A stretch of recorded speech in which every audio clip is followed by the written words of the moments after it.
Hello and welcome to Your New Jersey. I'm Lisa Marie Falbo. On today's show, we will speak with casino influencer and smoke-free advocate Brian Christopher. We then learn what it means to be Moxified in the Garden State from Moxie Beauty Bar's Director of Franchise Operation, Jackson. But first, Nancy Fitterer, President and CEO of the Home Care and Hospice Association of New Jersey, is bringing together leadership from home health agencies across the Garden State. Here to tell us why is Nancy. Welcome to the show. Thank you. Thank you for having me. As I was telling you off camera, my family and I, we recently had a bout with hospice with my grandfather who passed away in January. So I just want to start off this segment by saying that you and everyone that work in hospice, you are true angels on earth and are doing God's work because you are with families in their darkest hour, and I thank you. Yeah, no, thank you. The nurses, the administrator, all of the staff in hospice is really, I think everyone in home care does God's work, but hospice, the hospice nurses that take care of folks at the very end of life, they really are, angels on earth. We're here today to talk about everything that you are doing with the organization and the state of elder care in the Garden State. So tell us, what is Home Care and Hospice Association of New Jersey? So we represent all different types of home care agencies. So if you are elderly and you're on Medicare, you would go to an agency called a Medicare Certified Home Health Agency. So we represent them. Hospices, of course, we represent. And if you are disabled, elderly, or have a child or adult that has medical complex needs, you were either born with them or you had something happen later on in life, we take care of those folks under the private duty nursing benefit. So really anyone who needs to be cared for at home, we have therapists and nurses and home health aides, chaplains, social workers, there's a wide variety of people that work in home care. And the focus of our association is to advocate for the patients and the providers that care for them. I'm so happy you gave such a great definition because I feel like people, when they hear hospice, they immediately think of end of life, and that's not true.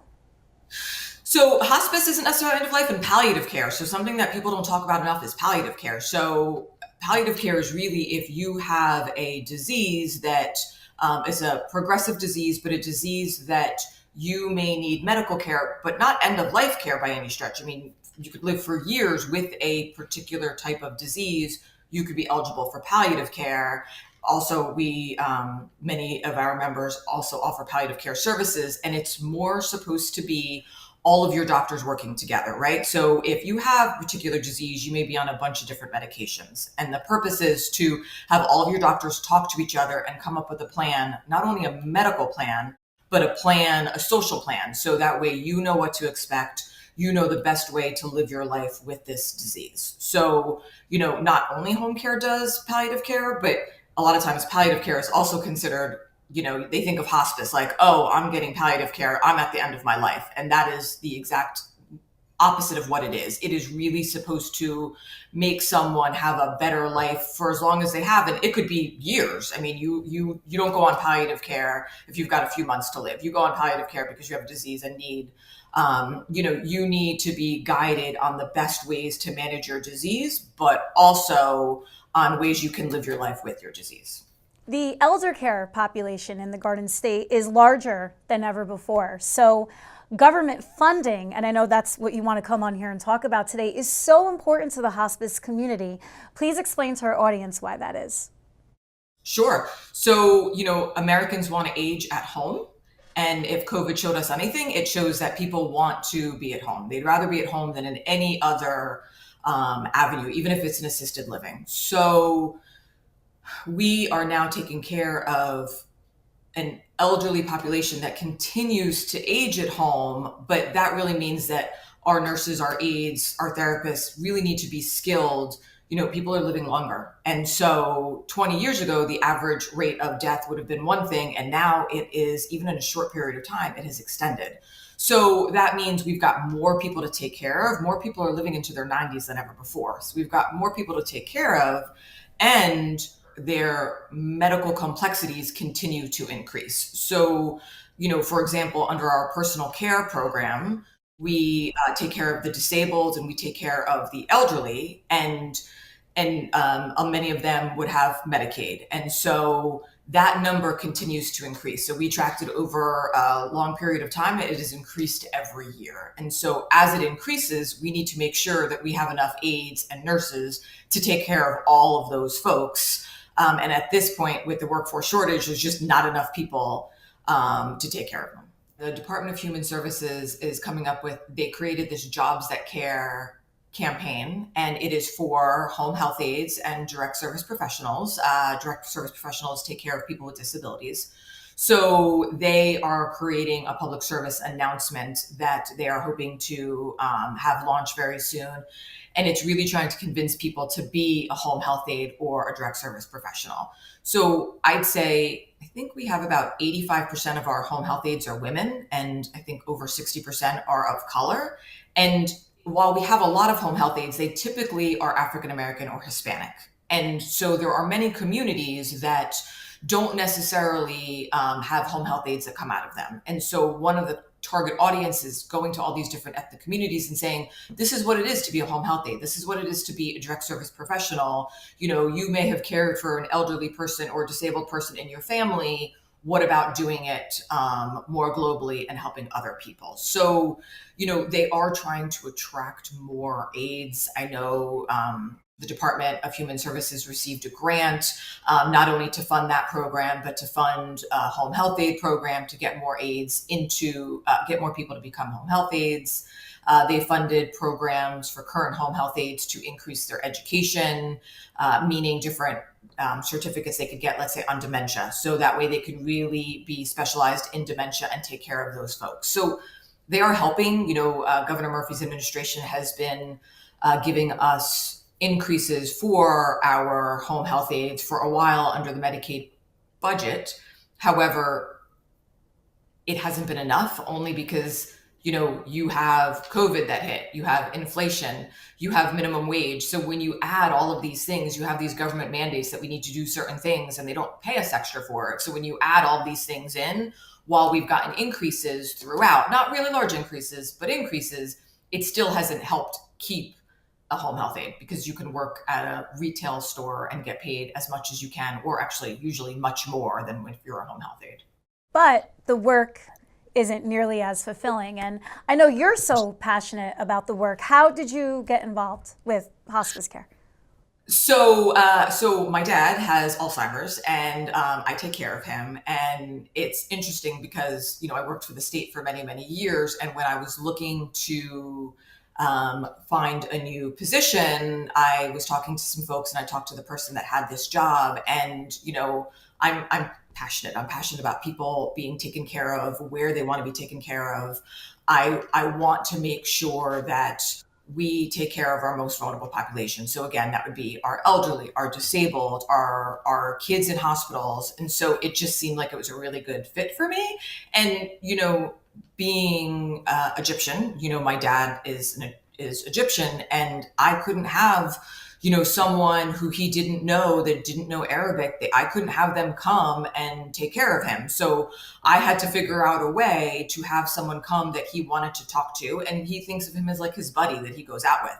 So I know firsthand when we're talking about, folks saying, well, we need more home health aides, and we need more home health aides that speak, Arabic, or they speak Portuguese, or whatever it is. I really understand that, because that's what happens in our house every day.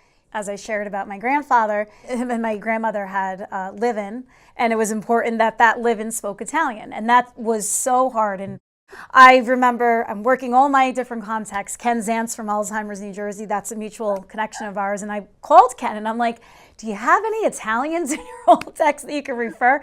And he's like, that's a tall order, and you wouldn't think, but it is. Mm-hmm. And, you need that personalized care, especially with dementia. You need, familiarity is so important, especially with that disease.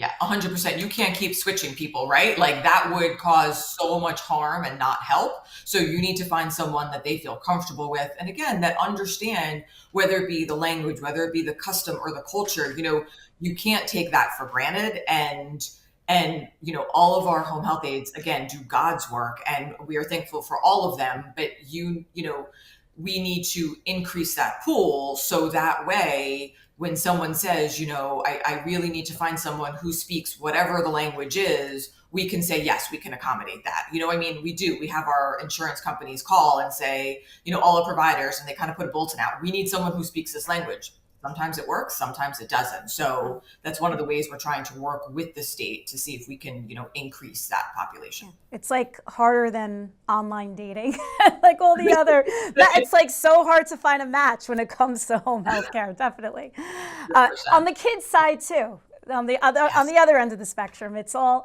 very hard. Life is very hard sometimes, but it's people like you that I know are trying to make it a lot easier for everyone, and I thank you for that. Thank you. Where can people find out more about your organization and how to support? Sure. So homecarenj.org is our association name. And, we are a nonprofit, but we also have a 501c3 foundation. And really the point of the foundation is, again, to promote home care and excellence. We do a lot with our veterans and we give veterans pins out when there are award ceremonies. We are always trying to figure out ways to help in the community. So people are more than welcome to donate there. And really it's to do anything would be to get the word out. So, we hear from so many families that are frustrated and say, we need more support, we need more help. Talking to your legislators, talking to people that work in the governor's office or in the legislature, kind of like letting them know that, their home health aide is really important to them or special to them, or their nurses. Our private duty nursing folks, when I'm telling you they're in these homes 16 hours a day, they create a bond with these families. They don't get paid very well to do it, but they stay not because they're getting paid well, but because they want to see this family through, like they become part of the family. So, kind of the more we can highlight the really amazing work that our nurses and aides and therapists do, that's the better. Thank you so much for coming on the show, Nancy. Thank you so much. Thank you. Brian Christopher is the premier online influencer for slot machines and casinos. He is using his platform to urge Atlantic City casinos to ban smoking for the sake of their patrons' health. Brian, welcome to the show. Thank you so much for having me. Off camera, we were discussing our joint hatred and biggest pet peeve, which is tobacco smoke. So I think it is so interesting that you've taken that hatred and really staged such a big crusade in getting it finally abolished from our casinos. How are you working to do so? Well, I'm working with some really great partners who share the same views as myself, but also I'm just not giving any of my money to smoking casinos anymore. And let me tell you, I lose a lot of money, so they're missing out on quite a lot. Why? Besides the smell and the coughing and just the overall gross feeling being around secondhand smoke, why did you make that decision? It was not just for me, but I'm doing it for my staff. I'm doing it for the staff who work in all casinos. I'm doing it for all of my fans who watch us. It affects all of us, and we all need air to breathe. But we do not need all the extra millions of chemicals going inside of our body at the same time. So I'm just trying to do this change. I think, and I'm not alone in this, only 11% of the population of the US smokes nowadays. And from our own surveys, we even found that around 90% of smokers even prefer smoke-free casinos because they don't want to smell like an ashtray either. They like an option to go smoking outside or a nice patio, and I'm all for that. Give them a really beautiful patio if you'd like, but don't let it hurt the health of 100% of patrons that must walk through the area or, walk through an invisible line of where smoking is supposed to stop flowing. So how are you working with lawmakers to reverse this indoor smoking in our casinos? Well, I've partnered with Americans for Non-Smokers Rights Foundation, ANRF, as well as working alongside with CEAS, which are the casino employees fighting this right now as well. I've traveled down to New Jersey to speak at the legislature to discuss the findings that we found from all of our fans who filled out surveys, and that's really where things have fallen short. Is casinos aren't really doing their work. They're not really pulling their own audience. They're just going by, oh, it smells like smoke. People must be smoking, or they know of some big high rollers that smoke, and just think archaically that smoking and gambling go hand in hand. And while it does not, it is slightly. There are probably a slightly larger percentage of gamblers who do smoke versus non, but it's not the majority. It's still under 20% of the people. And so I'm asking casinos to just do your work. And over COVID, we had the same message from every single casino coming out. Your health is our number one priority. We're going to make sure that you are safe. Well, they've forgotten about that message very clearly. They brought smoking back in Atlantic City, and we're here to fight that. It's so past the time. They got rid of smoking in every other office, building, movie theater, mall. What was it, 15, 20 years ago already now? But for some reason, they decided that employees at casinos, their lives just don't matter as much, and people are dying and getting cancer that have never smoked a day in their lives because of their workplace.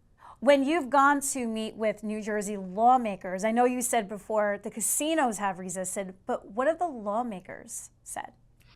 A lot of them are on our sides, and a lot of them who were part of that vote, 18 years ago, regret their decision that they had that carve out for casinos. They knew it was not right, but that was the way they could get it across the line, right? And now they're trying really hard to make it happen again and make it a reality, so that we can all enjoy a smoke-free environment. Let me tell you, those executives who are out there that are pushing for smoking to continue to exist in casinos, they're not smoking in their offices, and they're not letting anyone else smoke in there either. So they just, they shouldn't have a say, in my opinion. Ask the employees what they want. They're the ones who day in and day out are forced to breathe in this toxic air. What's next in your advocacy in getting rid of smoking in Atlantic City casinos? I mean, that's just the start, right? I think it should be everywhere. I don't think it just starts and ends in Atlantic City. I think it's a great idea, a great place to start, because it is such a massive hub for slots and for entertainment. And I think there's more issues than just smoking in Atlantic City to bring people out there. But now, once they get rid of the smoking aspect of it, I'll be able to go there, and I can promote it to all my millions of fans who watch us. And, for those of us who do end up, or when I used to go to a smoking casino, I should say, I couldn't stay very long. I just couldn't. I'd be there for an hour and I'd be like, excuse me, I'd be dying. And I'm just thinking about it right now. And I'd have to get off the floor immediately. So people will indeed stay a little bit longer. I've been in casinos on cruise ships with some friends before, where we stepped into the smoking casino even.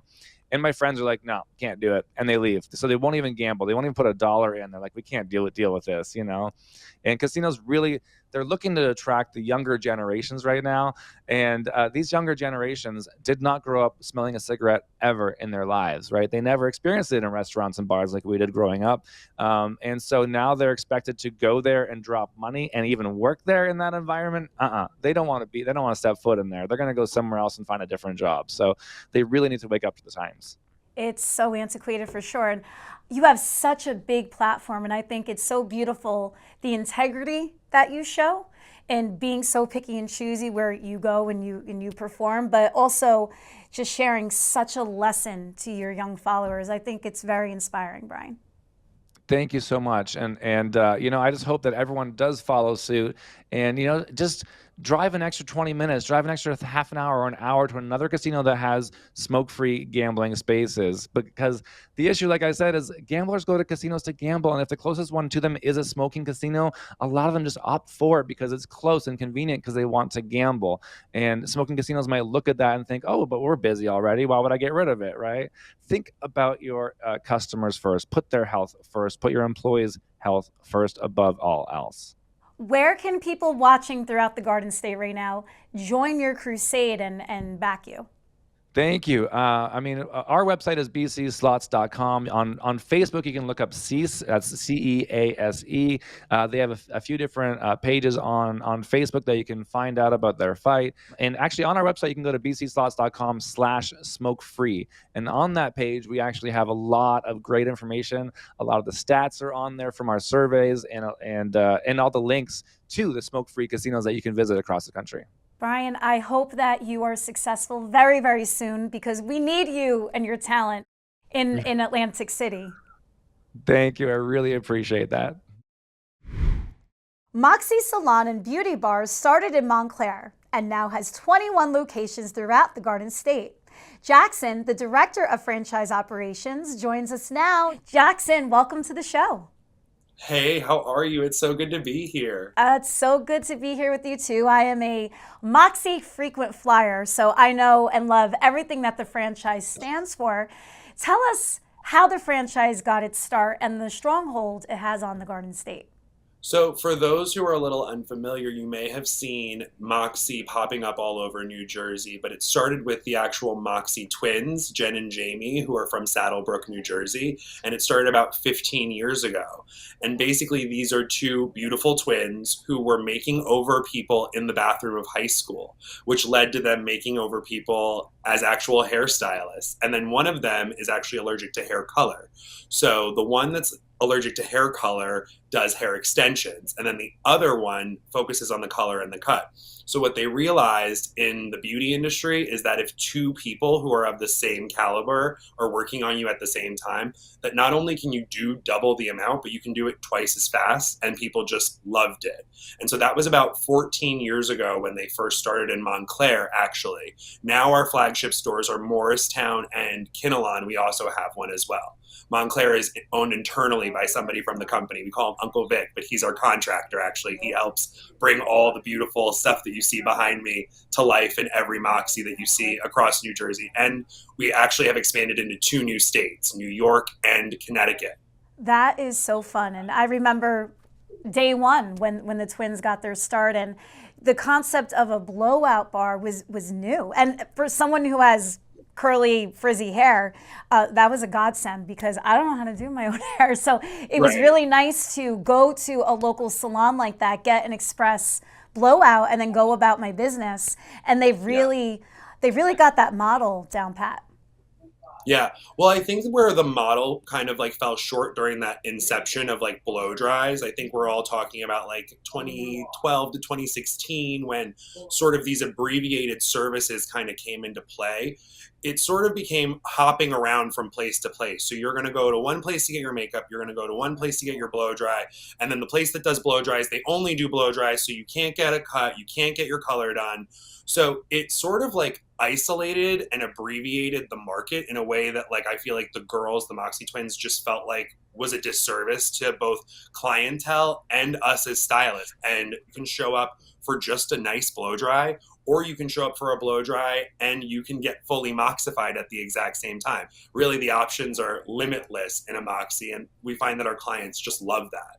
You have a lot of locations, but I also feel like there's some strategy behind all of that. You are where things are happening.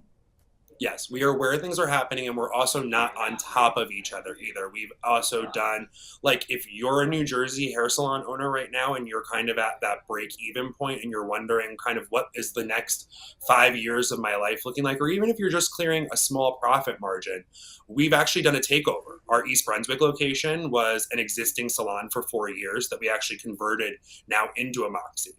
And so you'll see that these salons are now becoming moxified themselves. And so it is very strategic. We're not on top of each other, but we're also convenient. And I know that besides giving the best in beauty, the Moxie twins and everyone in the company, it's all about giving back. We adore our schools, we adore our moms, we adore our families locally, and so we are always giving back. Just case in point, this past Christmas in one of the mom groups of our local locations, they reached out and said, who can't afford their hair today? Who can't afford their moxification? We're doing up to a $500 makeover. And you should see the nominations of these people. My friend just lost her job. My friend is in remission and lost all of her hair. And these people come in, they get moxified, and we completely give it back. And it's on us. Jackson, thank you so much for this and giving people insight into a wonderful franchise opportunity. Where can people find out more about Moxie and to get Moxified? So you can go to Moxie Salon and Beauty Bar if you want to be a franchisee, or if you just want to find a location that's nearest to you for your services. And I do want to personally invite somebody from your crew to come in and have a full transformation conversation and get Moxified. Personally, from me to you, and I will make sure that there is a twin on hand. I think somebody back there will take you up on that offer for sure. Jackson, this was so much fun. I will see you in Livingston, I'm sure, one day very soon. And, very soon.